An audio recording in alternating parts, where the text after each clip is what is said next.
Several people have shown interest in the series of videos that I put together on Conical Disc, and I thought I'd just shoot one last one, real quick one, share it with you here, and then I'll put everything together in a playlist so anyone that wants to go back and refer to them can. Do appreciate you sticking with me, and this will be the last word on it. Okay. That does the first edge. Let's take a look.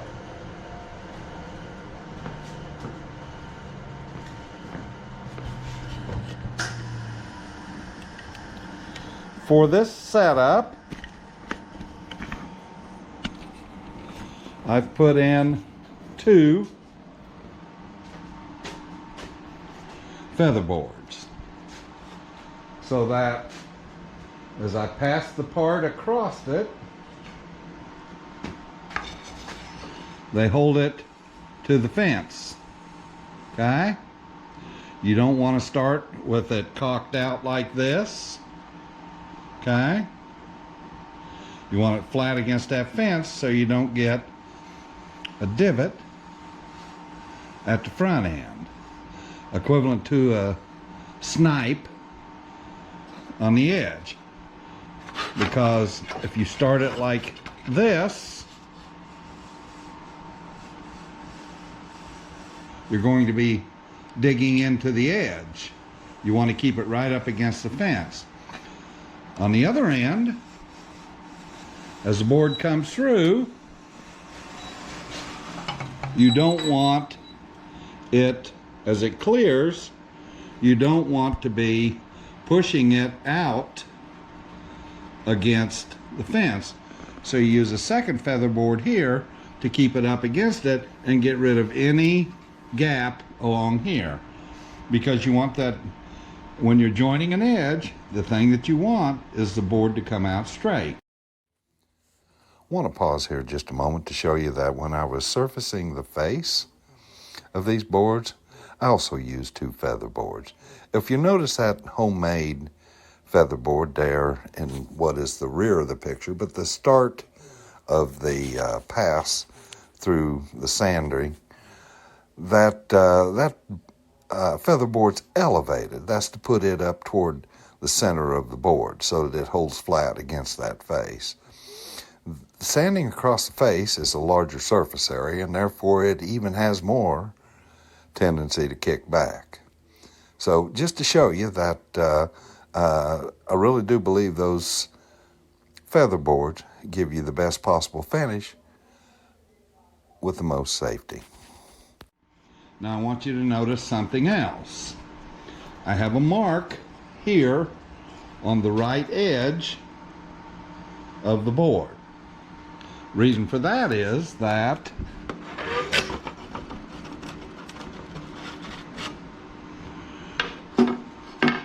this edge has been jointed. Okay? The finish is removed and it's cleaned up and it's nice and square. This edge has not been jointed. Okay? I'm going to have to joint that edge. Now, it's entirely possible that I may not have this conical disc exactly perpendicular in the center here where it makes contact to this. Even though I've eyeballed it and looked at it, it may not be exactly perpendicular. So what I will do is I will reset the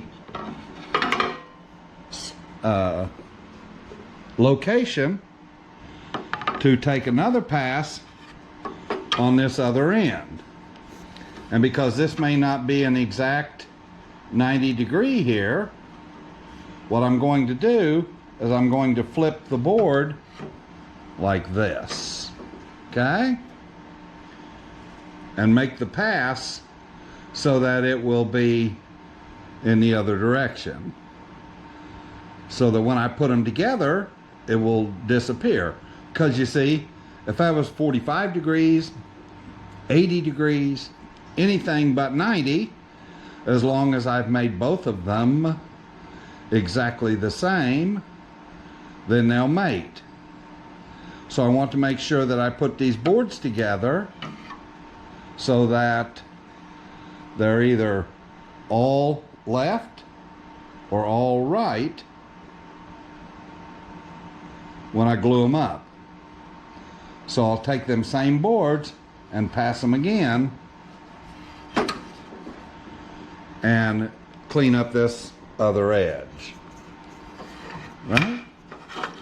And let me make one more last point. On the Shopsmith, you have 3 different options for how you want to change the distance between the disc contact point here in the center and this fence. Okay? You can move the quill that holds the blade in. Okay?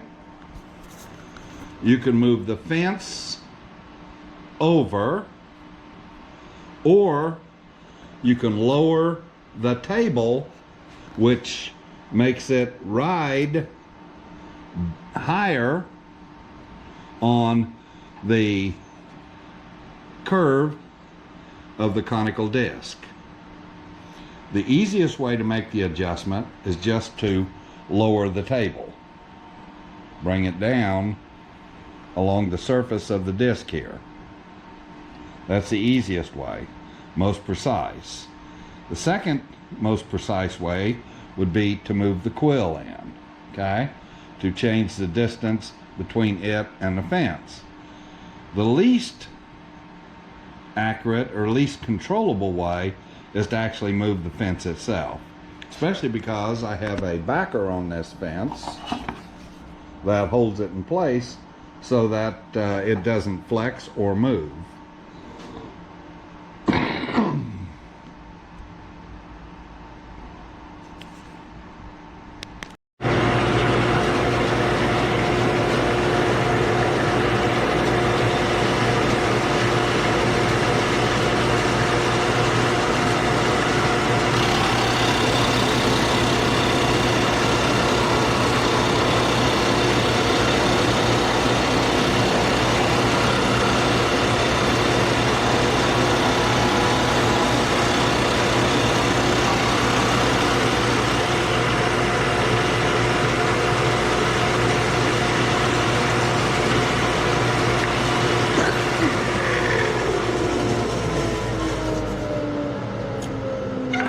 All right, couple of that finishes up all of the edges. One more point I'd like to make is that sanding is not exactly like cutting with a blade. In a blade, you have to worry about the tooth catching the material and kicking it back at you, okay? In sanding, you have thousands of little baby teeth that are gripping the wood. So the amount of friction that you get as it's cutting is greater than most other cutting operations. Sanding will kick that board back at you.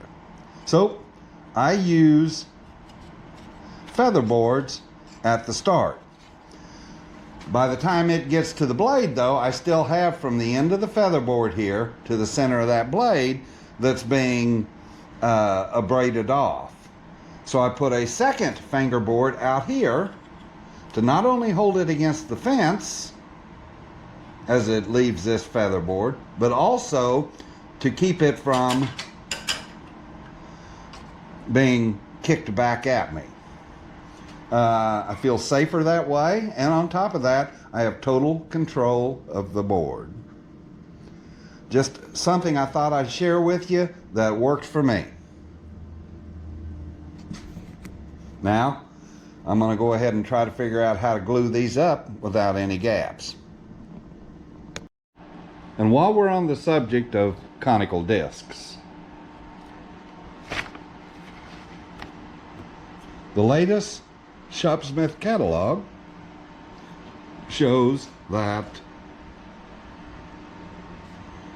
the Conical Disc is on sale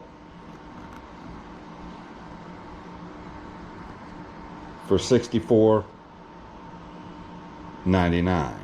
Okay, and a 3-pack of 60, 80, and 150 grit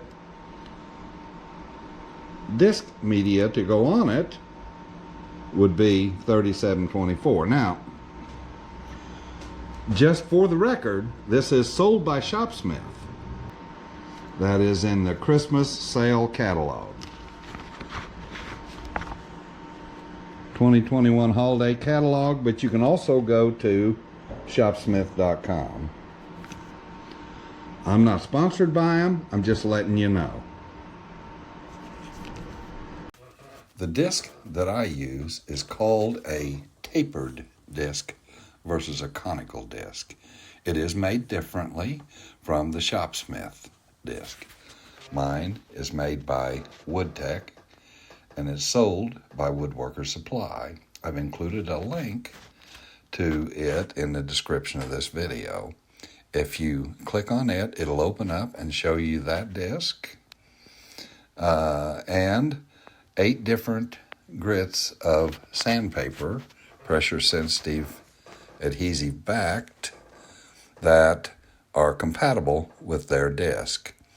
One thing of importance is that it's only a 10-inch disc, whereas the Shopsmith is a 12-inch disc.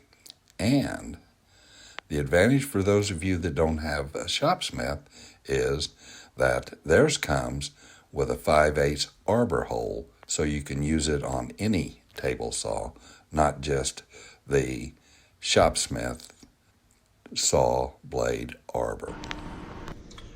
So I vacuumed up all the leaves 2 days ago, and then we got 2 days of wind.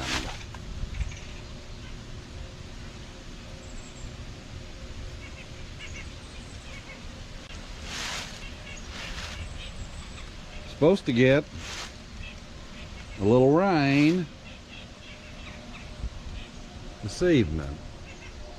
So I guess I probably ought to get busy and clean these up before they turn into a sopping wet mess.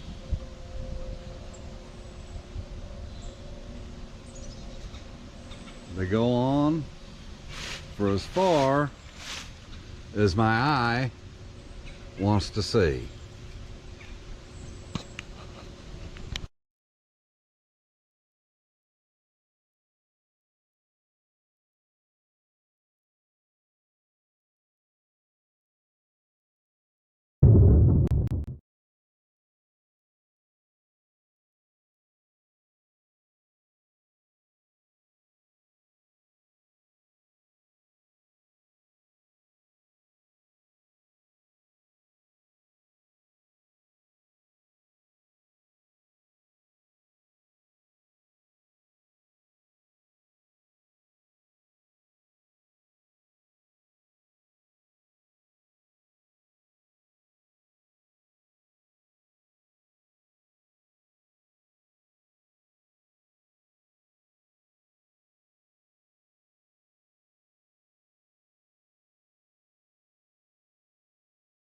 I really appreciate you stopping by.